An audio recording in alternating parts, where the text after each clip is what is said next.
മറിയം തന്റെ ജീവനിലും ജീവിതത്തിലും ഹൃദയത്തിലും ശരീരത്തിലും സ്വീകരിച്ച യേശുവിനെ സന്തോഷത്തോടെ മറ്റുള്ളവർക്ക് അനുഭവമാക്കാൻ തിടുക്കം കാണിച്ചു.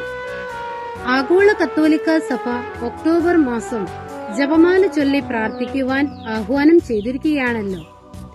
സഭ വിശ്വാസ പ്രതിസന്ധികളിലൂടെ കടന്നുപോയപ്പോഴെല്ലാം പരിശുദ്ധ ദൈവമാതാവ് ജപമാല ചൊല്ലി പ്രാർത്ഥിക്കുവാൻ ആവശ്യപ്പെട്ടു. അതുമൂലം വളരെയധികം ആത്മാക്കൾ നിത്യരക്ഷ പ്രാപിച്ചു. കന്യക മറിയം ലോകത്തോട് അറിയിച്ചതും പ്രാർത്ഥിക്കുവാൻ ആവശ്യപ്പെട്ടതും പിതാവിന്റെയും പുത്രനായ യേശുക്രിസ്തുവിന്റെയും തിരുഹിതമായിരുന്നു.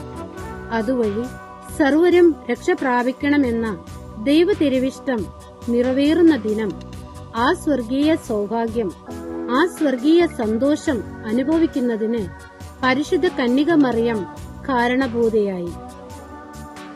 അമലോത്ഭവയായ കന്യക മറിയത്തിന്റെ ജനനം തന്റെ മാതാപിതാക്കൾക്ക് സന്തോഷത്തിന് കാരണമായി.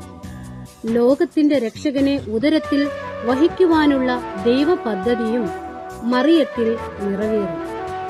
ഈ സന്തോഷം ലോകം മുഴുവന്റെയും സന്തോഷമായി മാറിയ ഒന്നായിരുന്നു.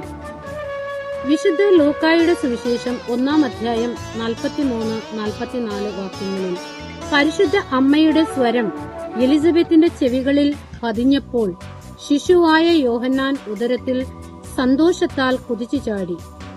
സക്രാരിയായ പരിശുദ്ധ കന്യക മറിയത്തിന്റെ സാന്നിധ്യം നമ്മുടെ അനുദിന ജീവിതത്തിലും മാതാവ് സന്തോഷകാരണമാക്കുന്നതിനായി അമ്മയോടുള്ള ഭക്തിയിൽ നാം വളരാം.